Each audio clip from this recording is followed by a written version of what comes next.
8h35, place à notre invité politique face aux experts. Aujourd'hui, Clément Beaune, bonjour à vous. Bonjour. Ancien ministre des Transports et ancien député Renaissance. Alors on va bien sûr commencer avec cette image en direct, on l'a vu à l'instant, les premières arrivées au Conseil des ministres, avec avant bien sûr ce petit déjeuner traditionnel à Beauvau.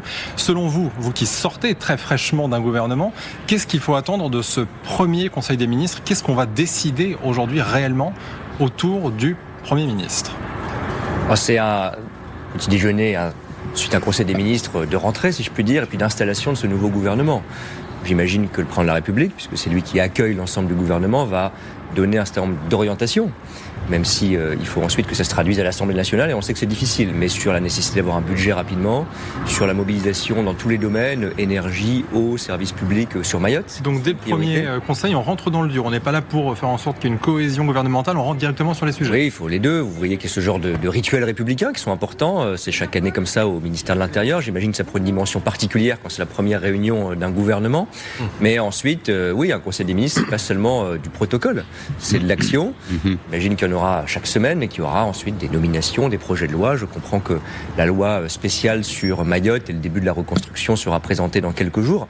Donc bien sûr, il y a de la cohésion, bien sûr, c'est une équipe, il faut que les gens se connaissent, ça paraît tout bête, mais tous les ministres ne se connaissent pas forcément, donc quand on découvre un gouvernement, je l'ai vécu moi-même, on apprend à travailler avec d'autres, c'est une équipe, et puis au-delà de cette socialisation, il faut se mettre au bout tout de suite. Vous êtes un peu déçu ou frustré de ne pas en être, vous voyez ces images? Vous savez, je suis pas encore trop vieux, j'ai un peu plus de 40 ans, j'ai été 3 ans et demi ministre, j'ai adoré ça.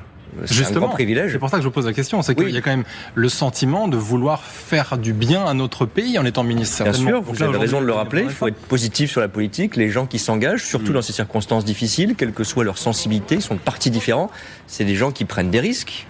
À plaindre tel ou tel responsable politique, mais c'est pas facile. Et être au gouvernement au quotidien, vous avez parlé de transport, j'ai été ministre des Transports, qu'on a des galères comme celles qu'on vit avec Paris-Clermont, c'est d'abord des galères pour les usagers, mais il faut aussi apporter des réponses rapidement, donc c'est difficile et passionnant. Juste une question. Et voilà, moi j'ai eu cette chance de servir pendant 3 ans et demi, peut-être que ça m'arrivera d'autres fois, mais on n'a pas un droit acquis non plus à être membre de tout gouvernement, ministre, heureusement. Est-ce que vous avez senti qu'il y avait, la question est un peu directe, un état profond qui vous empêchait, vous savez, c'est ce qu'on dit, une suradministration, des normes, etc., un truc un peu flou qui vous empêche de faire ce que vous aviez l'intention de faire? Vous savez, j'ai une double qualité ou un double défaut. Je suis responsable politique aujourd'hui, puis je suis aussi un fonctionnaire. J'ai travaillé avant de faire de la politique, je pense que c'est important. Et j'ai travaillé dans le service public, au ministère des Finances notamment. Moi, je ne crois pas du tout à cette idée d'une administration cachée qui dirige. Il y a des réflexes, il y a des inerties, il y a des pesanteurs. Mais vous savez, il n'y a pas, je crois, d'administration trop forte, il y a des ministres trop faibles. Quand vous avez un plan clair, quand vous avez une négociation budgétaire pour donner des moyens à votre secteur, on voit bien que chaque ministre va essayer, malgré les difficultés, d'en obtenir des moyens, eh bien vous pouvez faire des choses. C'est difficile, mais moi j'aime pas du tout ce discours ambiant qu'on a parfois dans des témoignages politiques, chez des anciens maires, ministres, députés, qui disent c'était trop difficile, j'ai pas réussi, on m'a empêché de... Oui, moi j'ai fait des choses au ministère des Transports, j'ai pas tout réussi, j'ai pas eu le temps de tout faire. Mais je ne vais pas dire c'est la faute du président qui ne m'a pas laissé, c'est la faute du Premier ministre qui n'a pas voulu que, c'est la faute des élus locaux qui ont été conservateurs. On a une responsabilité, quand on est responsable politique, c'est justement de dire à son administration, voilà les amis, ce qu'il faut faire. Mais c'est la faute à qui, du coup? Pardon, mais aux politiques. Oui. Si vous trouvez que ceux qui sont en responsabilité, si vous trouvez qu'à un moment donné, à l'éducation, à la santé, au transport, ça ne va pas assez bien, ça ne va pas assez vite, il ne faut pas aller... dire c'est l'administration, c'est l'État profond, c'est le ministre. Ou le Parlement qui n'a pas voté les choses. Ça veut dire que les précédents gouvernements n'ont pas réussi à convaincre. Est-ce que celui-ci, il va y arriver selon vous? Alors d'abord, est-ce qu'il vous convainc, vous? J'espère qu'il y a des choses, je parle pas sur la popularité générale, qu'on a fait avancer, moi et d'autres, quand on est ministre des Transports, quand on investit dans les lignes de chemin de fer, on fait du bien au pays, même si ça ne se voit pas tout de suite. Donc je ne vais pas tomber dans le tout a été négatif, pas du tout. Mais oui, c'est le principe, sinon on ne s'engage pas.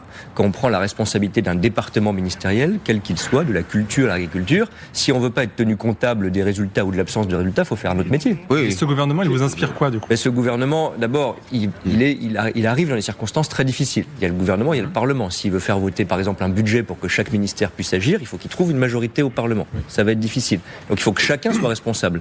Et je pense, honnêtement, quelles que soient ses opinions politiques, qu'on est dans un moment si grave qu'on a tous intérêt à ce que ce gouvernement tienne. Ouais, non, justement. J'espère qu'il va tenir. J'espère que aussi le Parlement, et par exemple, je pense au Parti socialiste, va aider ce gouvernement à trouver des compromis et des accords. Alors, très bien, c'est son intérêt, c'est notre intérêt. Le Parti socialiste a donné quelques gages, a priori, et le moins qu'on puisse dire, c'est qu'aujourd'hui, François Bayrou, enfin en tous les cas jusqu'à aujourd'hui, n'a pas répondu à ces requêtes du Parti socialiste. Donc vous dites, c'est au Parti socialiste de venir nous soutenir, mais qu'est-ce qui a été fait par ce gouvernement, en tous les cas par le Premier ministre jusqu'à aujourd'hui, dans la direction du Parti socialiste? Le gouvernement, il n'a qu'une semaine ou 10 jours. Bon, il y a eu des négociations depuis... Bien sûr, mais ce que j'espère, et vous avez raison, il faut que les deux parties fassent des pas l'une vers l'autre et des compromis.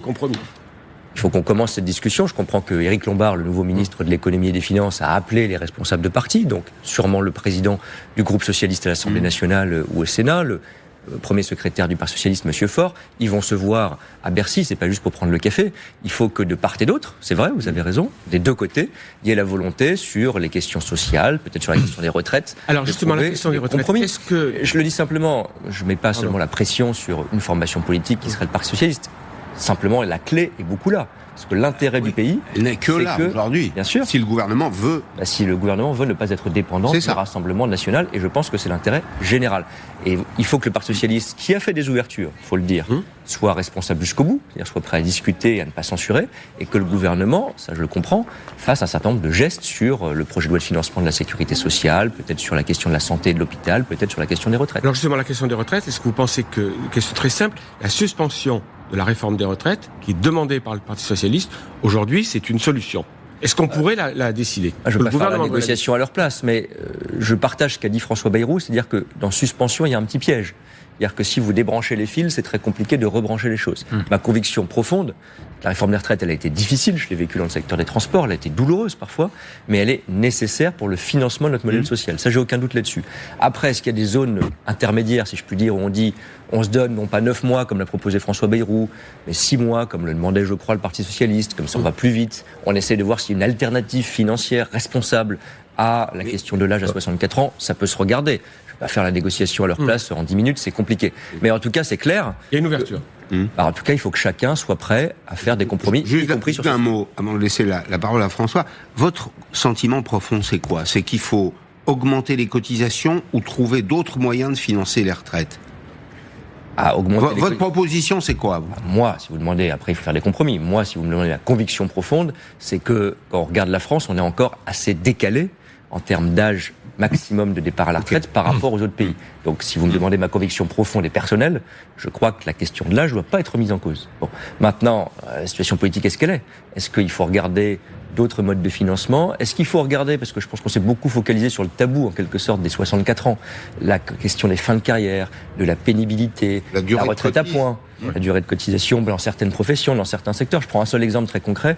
Quand j'étais au transport, on a trouvé un accord avec les 64 ans, avec les routiers, pour dire, néanmoins, on finance des pré-retraites pour les gens qui ont vécu physiquement quelque chose de très pénible, comme les chauffeurs routiers ou d'autres professions.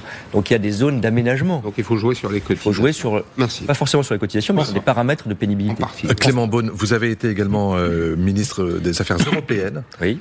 Vous avez un gouvernement français où apparemment il est impossible pour la gauche de travailler avec la droite. Et vous allez avoir en Allemagne le mois prochain probablement une droite victorieuse aux élections, mais qui aura besoin d'un partenaire, et probablement soit la gauche, soit les écologistes. Ces deux pays-là sont quand même bien plus fragiles aujourd'hui face au reste de l'Europe qu'il y a 5 ou 10 ans. Est-ce que c'est inquiétant pour l'avenir de l'Europe? Est-ce que c'est inquiétant pour nous, Français, de voir à quel point ce couple franco-allemand, il est quand même extraordinairement fragilisé? L'instabilité est inquiétante et elle se voit de différentes façons en France et en Allemagne. La différence, c'est que ce qui va se passer en Allemagne, je ne connais pas le résultat, peut-être que la droite va arriver en tête, peut-être qu'il y aura un changement de chancelier, mais c'est que de toute façon, il y aura une coalition. Mais eux, ils ont l'habitude. Nous, si je puis le dire ainsi, on galère pour trouver le mode d'emploi. Eux, ils l'ont et ils prennent plusieurs mois pour écrire. Le dernier accord de coalition, il fait 100 pages, 130 pages même, je crois, tout ce qu'ils vont faire sur les retraites, sur l'écologie, sur l'énergie, sur le nucléaire, etc. Bon. On va pas faire ça tout de suite, mais on peut s'inspirer aussi, comme on compare ce qui se passe entre nous et les Allemands, de cette capacité au compromis. Moi, je crois pas non plus à la ritournelle du franco-allemand, c'était mieux avant. Bon. J'ai connu des périodes... Plus solide. Comment ? Plus solide. Parfois oui, mais moi vous savez, en quelques années seulement, j'ai connu le début, l'arrivée d'Emmanuel Macron au pouvoir. On disait la France est très forte parce que le président de la République fait des propositions ambitieuses sur l'Europe et que Mme Merkel est debout sur le frein. Et puis il y a eu la crise Covid, et parce qu'on avait négocié des choses avant sur le budget de la zone euro, etc., on a réussi à lancer un plan de relance économique et une dette commune majeure pour aider nos entreprises et relancer l'économie. Ça a été une avancée européenne exceptionnelle. On n'aurait pas parié dessus 2 ans avant. Donc je crois que fin février, quand il y aura un nouveau gouvernement allemand ou dans les semaines qui suivent, il faut tout de suite commencer à travailler sur la défense et sur l'énergie, qui sont aujourd'hui les 2 épines dans le pied du couple franco-allemand parce qu'on n'est pas d'accord sur ces sujets. Mais à la fin, on a toujours trouvé dans tous les couples franco-allemands, même quand c'est dur, surtout quand c'est dur, des bons compromis. L'Allemagne trouve aujourd'hui, heureusement, le nucléaire français pour s'éclairer, pour se chauffer. On en parlait encore ce matin. D'accord, n'est-ce pas ? On est bien d'accord. Parfois, il faut le reconnaître, on importe nous-mêmes de l'énergie d'Allemagne, donc le marché européen, c'est pas si mal. Ils ont fait un choix que je respecte sur le nucléaire qui n'est pas le nôtre. À eux de respecter aussi notre souveraineté énergétique et de nous embêter sur le nucléaire. Clément Beaune, vous avez été ministre délégué des Transports. Vous avez vu aujourd'hui évidemment ce retard encore conséquent sur cette ligne, encore la même, la fameuse Clermont-Ferrand-Paris, plus de 12-13 heures parfois pour arriver à destination, avec des trains qui sont encore bloqués en ce moment. Quel est le problème sur cette ligne ? Est-ce qu'on a manqué d'investissement ? Oui, il faut être très clair, c'est une ligne intercité. Des millions de Français, 12 millions de mémoires par an, prennent les trains intercités, Paris-Limoges, Bordeaux-Marseille, Paris-Clermont. Ce sont les lignes les plus sinistrées de France. Pourquoi ? Parce qu'on a investi dans le TGV, c'est magnifique, tant mieux. Et on n'a pas investi, l'État n'a pas investi, les gouvernements successifs, dans ces lignes. Le Paris-Clermont, le train en question, c'est le même depuis la fin des années 70. Wow. Littéralement le même. Le réseau... 50 ans. Ouais, le Corail, 50 ans. C'est l'ancien Corail qui a été un peu repeint, si je puis dire, ripolliné, mais enfin c'est le même. Et le réseau, les rails, les caténaires qui sont au-dessus, il a parfois 100 ans d'âge sur ces lignes-là. Bon. On est le pays d'Europe avec le plus vieux réseau. Donc on a un formidable réseau TGV, tant mieux, qui profite plutôt aux urbains, aux Parisiens, soyons honnêtes, et aux gens qui se déplacent pour le boulot. Et puis l'Intercité, qui est le train de la France périphérique, de la galère. Et donc moi, j'avais décidé d'ailleurs quand j'étais ministre qu'on réinvestisse. Je le dis honnêtement, quand on réinvestit, on est en train de racheter des trains, eh bien ça prend quelques années. L'année prochaine, il y aura des trains neufs sur le Paris-Clermont. Ça sera enfin la réduction, et j'espère la fin des galères. Merci beaucoup Clément Beaune d'avoir été notre invité ce matin.